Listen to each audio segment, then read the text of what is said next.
And we are live. All right, guys, we are in beautiful Santa Monica, California. We're actually across from the Bodega Winery. I shouldn't call it a winery. It's more like a wine bar. And it's one of my old school favorite places. I used to go there in my heyday. And actually, that used to be a co-working space a long time ago as well. So anyways, we've got a little 2-camera setup here. And I'm with Carrie Peterson from Superior Reach, which is an agency. And what's going on? Why are you in LA?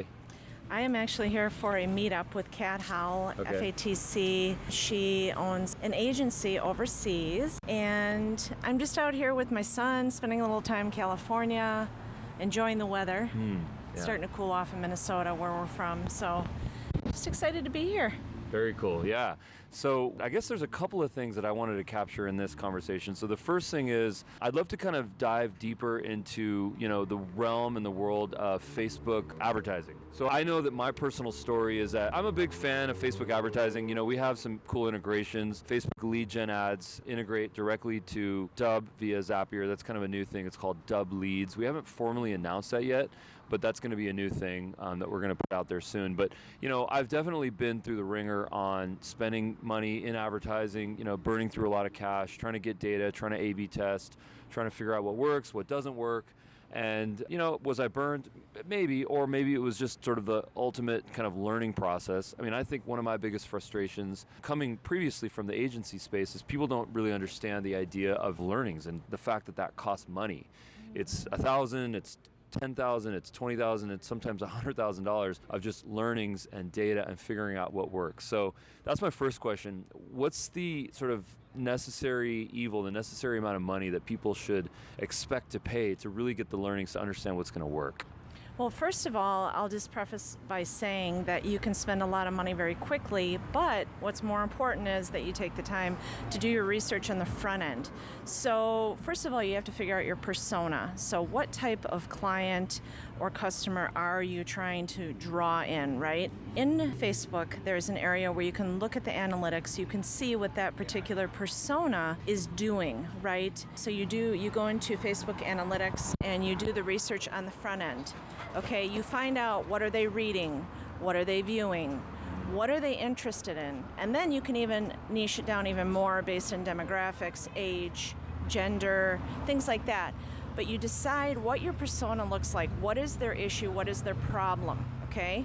So you have to kind of peel back the layers of the onion, right? When you get to the core service that you want to offer them, then you start building on that. So all that to say, how much money could you spend? Well, you can work with any budget. When I first started, running Facebook ads, I was doing $5 a day. Now with a video, that'll go very far, right? Videos, especially a live video, you could spend, maybe a couple cents per view. Recently, one of my clients had views for 1 cent. I was getting each view was 1 cent. So then what you do is depending on your budget, you're going to do retargeting. So you're going to remarket middle of funnel for that particular viewer. You're going to run another ad retargeting them. So if they haven't purchased or signed up, then you're going to run another ad that they're going to see a second ad at a different level, if that makes sense. Yeah. And you can bring it in through Messenger if you want. You can start engaging them with Messenger. I think everybody knows now Messenger is where things are going. Facebook ads. Facebook wants us to be marketing through Messenger and through groups and things like that. Mm-hmm. So they're going to show favor on that middle of funnel Messenger. So at that point, now you've really established that relationship. All this, when you're engaging with them and they're engaging with you, that's going to bring your ad spend down. Mm-hmm. Okay, that's what people don't realize. They spend a ton of money driving people to their website. Okay, now you've got them there. How are you going to give them value or something that they can engage with, whether it's downloading or engaging, commenting on your video? You can actually embed it where they can comment below the video, embed your Facebook video. They can comment. Now Facebook sees that, right? So I'm basically giving you tips that you can bring your costs down. But you can literally start marketing for $5 a day on Facebook. And I would recommend video. And that's why I love Dub, because you guys are very, that is your platform, right? The value of video. And I currently use Dub quite a bit. I use it for prospecting, things like that. So it's very, very valuable. And, I think a lot of companies are either, like you were saying, they have a video phobia or they don't understand how many viewers they can draw in. That video could get them so much residual effect connect with those Right. potential people. So I don't know if that's kind of a roundabout way of answering your question, but I would say at least $5 a day, but move up from there. Yeah. And just Well- keep increasing your budget. So Well, I love how you kind of made that very accessible and not intimidating. And, sometimes companies have decent budgets, and the place that they're putting those budgets is in different places. It's in conferences, or it's in sending people out to have meetings, in physical locations, expensive dinners, all sorts of things like that. So I think it's actually really interesting to let people know that, Facebook advertising is a very viable source. We do Facebook ads right now. They're pretty much all videos. The setup that we have for Dub is we have leads, which is top of funnel, and that's someone that's not signed up. Those are 100% lead gen ads. Those have lead forms that import the leads directly into the Dub sort of database, and then we send 3 personalized invites to sign up for Dub. So that's the way our kind of ecosystem works right now. And then those are 3 days separated, and each one of those has slight value prop. It's got some informative stuff within the email. And then after that, those 3 invites go out, then it triggers sort of targeted kind of email drip sequence. And that's just, I think it's almost up to 40 emails now. And that's just taking all the content that we've done. It's taking our daily Dub episodes, it's taking our blogs and our ebooks. The most valuable stuff is front loaded, and then it kind of goes down to the most accessible stuff, very general stuff, maybe less kind of Dub focused, less salesy. And then throughout that process, hopefully we hope that people see us on social channels, see us on YouTube, Twitter, Facebook, Instagram, start to see the brand, start to see how kind of accessible we are, and then hopefully at some point click. And then that is what triggers our retargeting. And then that's our sign up campaign. So now we're trying to get our signups to then, of course, subscribe. So that's kind of middle of funnel, and that's a subscription forward thing. And then once people visit the subscription page, then we have subscription retargeting campaigns. And then those actually have a discount. So those are actually the only ads that have a discount. So if you want to get a discount, what you got to do is sign up, click, don't subscribe, and then go to Facebook, and then you'll probably see a little, 10% off. And the thing that's interesting is that, Carrie, you are actually a star in many of our ads. I don't know if you've seen that.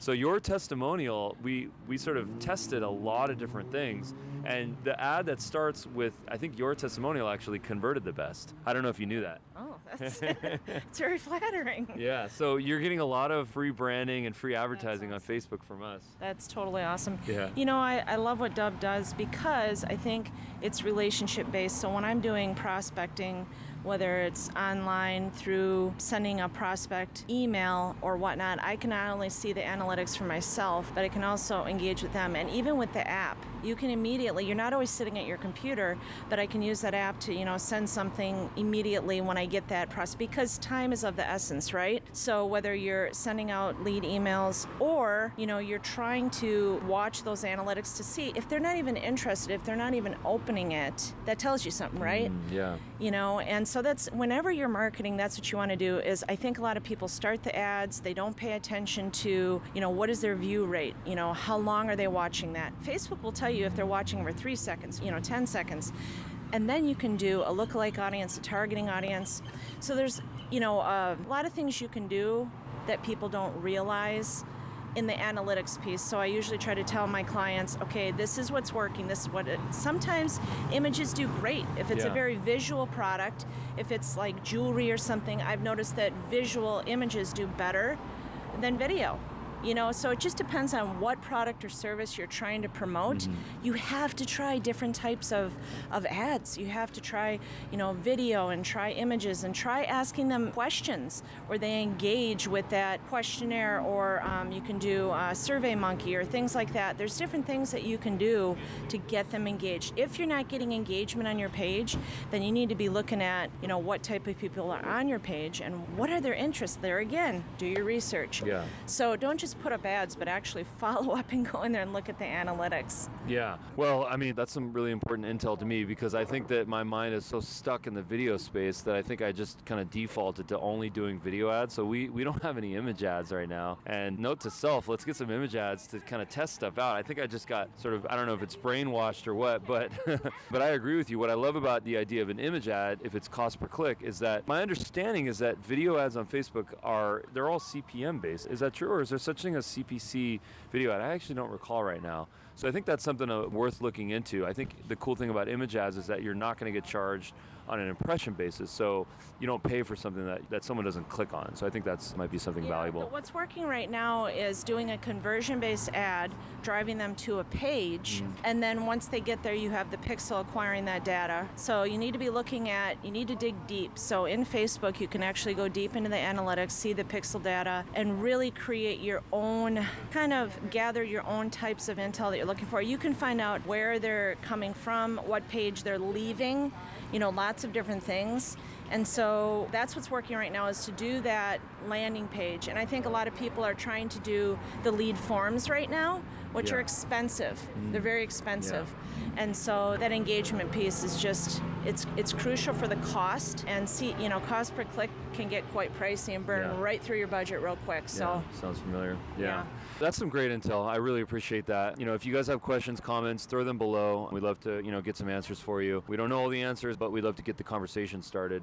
I think one of the other things that I wanted to address in our little combo here is at HubSpot's Inbound event this last week, and we met up with one of our partners from Support Ninja. Her name is Marion, and Marion's a great partner to us and a great friend. And, we actually shot an episode in Napa, which is kind of a cool one, talking about the importance of partnerships and business development. And she sort of kicked me in the butt and said, listen, you got to kick off Dub Partnerships, which is basically taking relationships like this with firms like yours and with Support Ninja and actually formalizing it and having a page on the website and getting some sort of partnership agreements in order. And that way, if someone comes to us and they say, hey, listen, we need to hire, an expert in Facebook advertising, we need an agency, I can pass them off to you.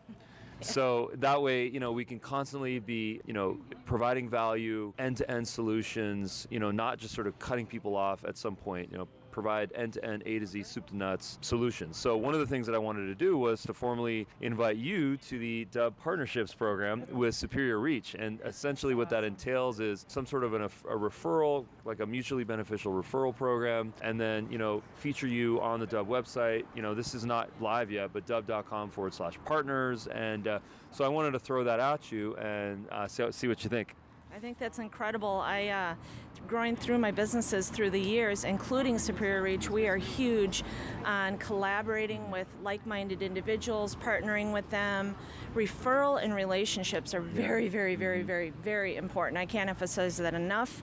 It's highly competitive. We all have our own expertise. We have things that we specialize in, and clearly your software has done huge things for our agency, so absolutely I would love to partner with you guys. Cool. Well, that's exciting. Yeah. And I think that I love what you just said, that it's all about partnerships, relationships. Yeah. And I think that it's often that we get stuck in our heads and we say, look, we need to sell. We've got deadlines.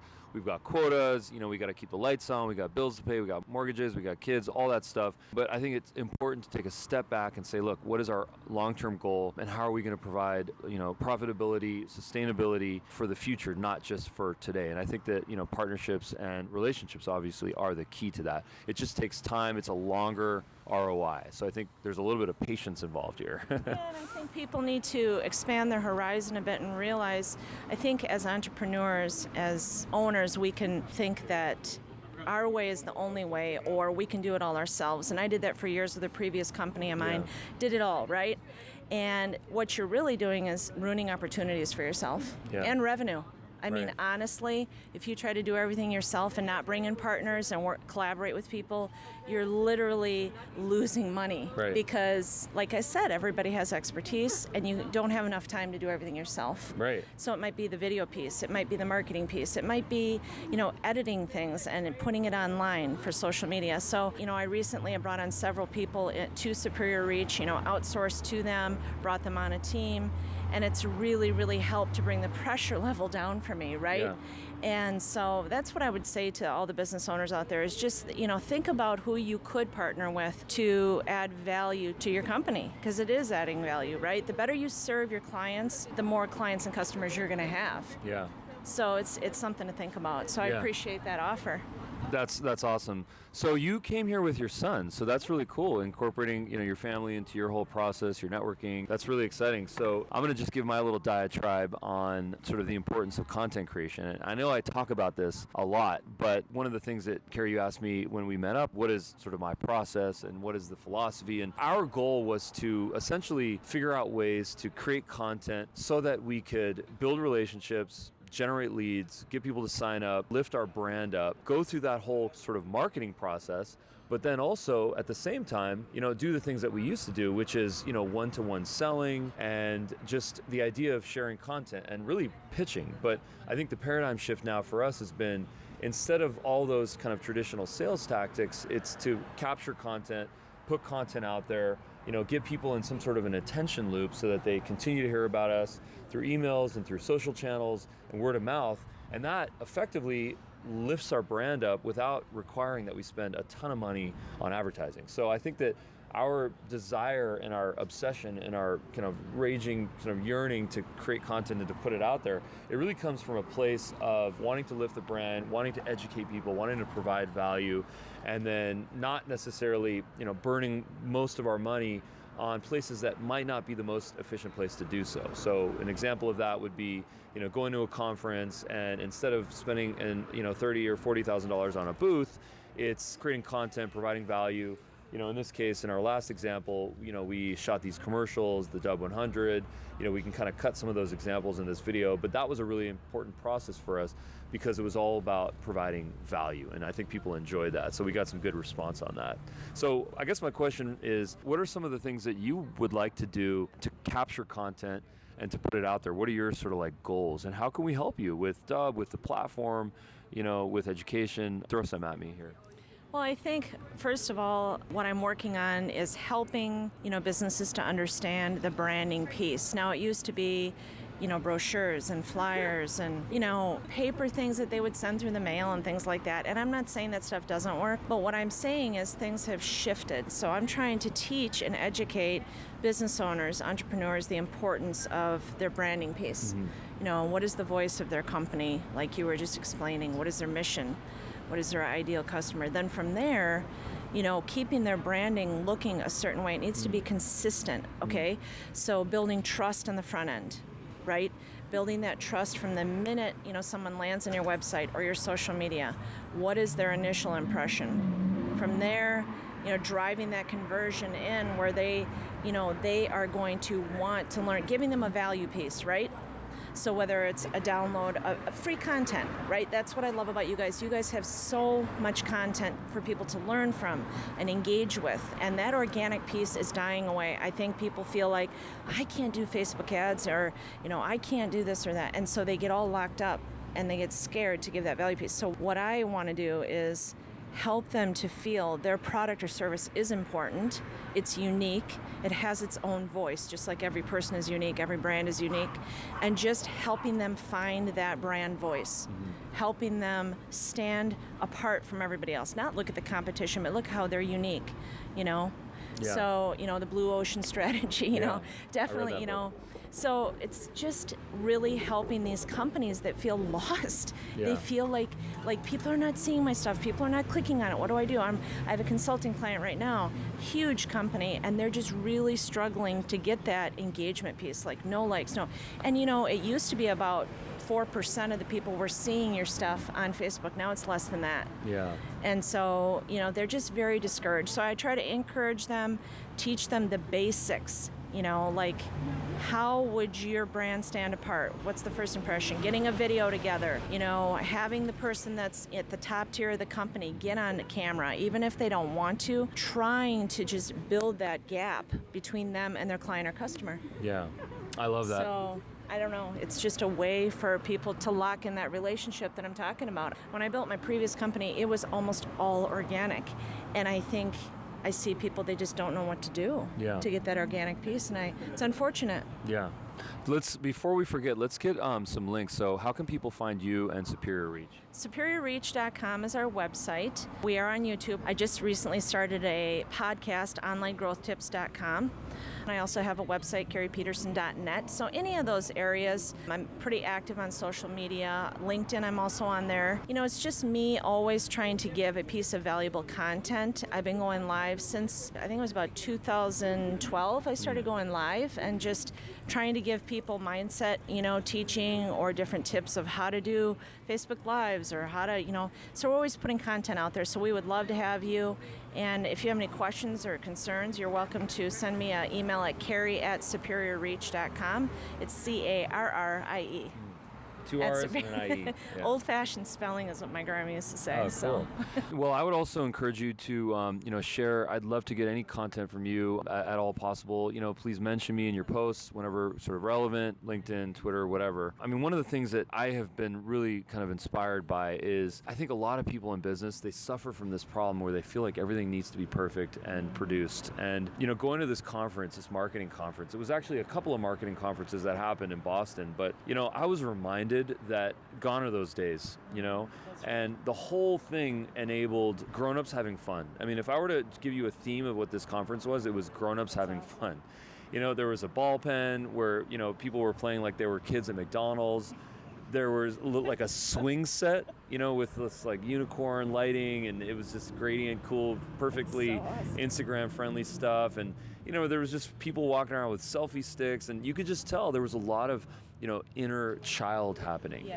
Yes. And, I think what's great about that is that it really liberates us from having to feel like everything we do is professional and produced. Coming back from the conference, we took 5,000 flyers to this conference. We took 5,000 flyers there, and we handed out a lot. Side note story, on the flight over there, we realized that we needed another helper. So we looked on Craigslist on the JetBlue flight, and we found an unemployed biologist.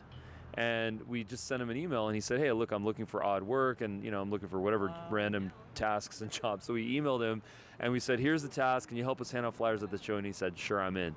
So we ended up meeting John. John, if you're listening, thank you so much. And he ended up passing out, 1,000 plus flyers. And I think the funny part about this is that there was some comical moments. We dropped the flyers, the bag fell, we spilled them all over the place. Instead of feeling frustrated, we tweeted it. And that was liberating for us because it takes the shame and the embarrassment, and it says, you know what, I'm going to create content instead of feeling certain things. So it's definitely a way to liberate yourself from stuff like that. There was another thing that happened is going back to the office, I had my suitcase completely filled because I couldn't take the cardboard boxes, as a checked-in bag.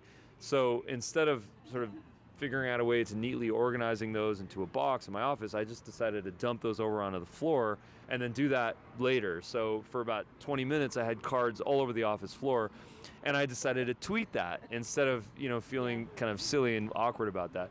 So I tweeted that, and I mentioned HubSpot inbound, and they liked it. So HubSpot, this multi-billion-dollar company, and at least the social team, they decided to like that. And if you guys don't know, getting a like on Twitter is almost like getting a retweet. So because the algorithms kind of favor the like. So as you start to get a number of those from influencers and influential brands, your content will be seen. Now, that's not high quality content. That was vloggy, silly stuff. But some of our other stuff, as you know, is highly educational and long form. So tweet your life, vlog it. Don't be embarrassed. No, I think that's one of the things I love about Dub is that you guys are out and about. It's a lot of splicing of videos, but it's you and Shannon, out and about, doing different things. I mean, that's why I like the videos personally. Gone are the days where you sit at a desk and you sit and you're professional with a white background. I mean, there's a time for that. I've created courses where, that is important so people can focus. But I think, the type of videos that you guys produce, that's important. Authenticity, it really does drive engagement. People, will stay on the video longer.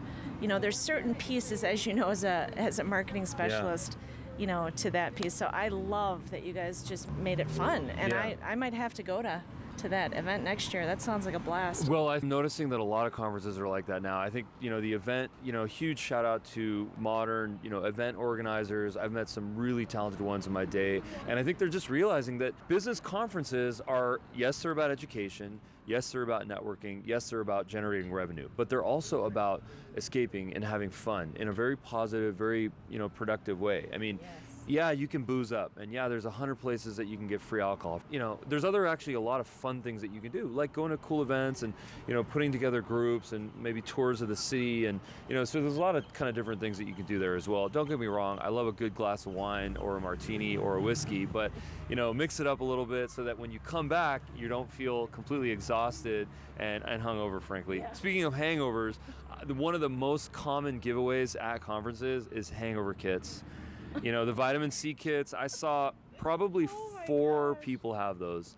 And I just thought to myself, I'm like, wow, it's just, there's no holding back anymore. Marketers are, I guess, partiers. It's not good for business. It's not good for business, or is it good for business? I don't know. And I think as business owners, you can put your health on the back burner. So my goal is to work harder on my health. But honestly, you're right. I mean, I think you're either drinking to numb the pain, or you're drinking because you think that that's what's going to bring you that, those relationships and whatnot. But that's a whole side note, right? Yeah, here's some quick life hacks that I have for conference goers. Number one, really try to eat healthy. Yeah, it's tempting to get the fried stuff and to get the unhealthy stuff. Try to eat healthy. You'll feel better. Number two is it's hard to go to the gym when you're at a conference or at a hotel. We get that. It's very difficult to do. No excuses, but at the same time, my little hack is never take escalators or elevators. So at this conference, I think I took the escalator one time and I was going up and down the stairs a lot. Wow. So, but I think the point is that, if you can sneak in those moments to walk and to take the stairs instead of the escalator or the elevator, it's just good for your health. If you are having alcohol, maybe do one every other one, a soda water, hydrate. I think that's really important. Vitamin C, good vegetables, fruits, those are always good. Sleep. Speak to sleep. I forgot about sleep. Sleep. It's everybody's learning about sleep now, and I recently saw this sleep study, and it blew my mind, right?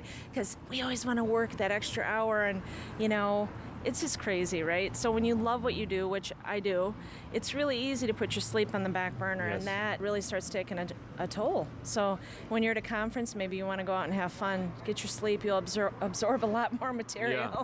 I had a couple of moments as well to meditate during the conference. There's some studies that say that 20 minutes of meditation is the equivalent of 4 hours of sleep. Google that. You can get your own research on that. But definitely find your mindfulness, find your peace, and create content. I mean, we had a finite time period up until you have to go to that conferencing event right across the street. And so we decided to quickly click record and capture something within approximately 30 minutes. And we're right about there. So any kind of closing remarks or closing comments or kind of questions you want to put out there?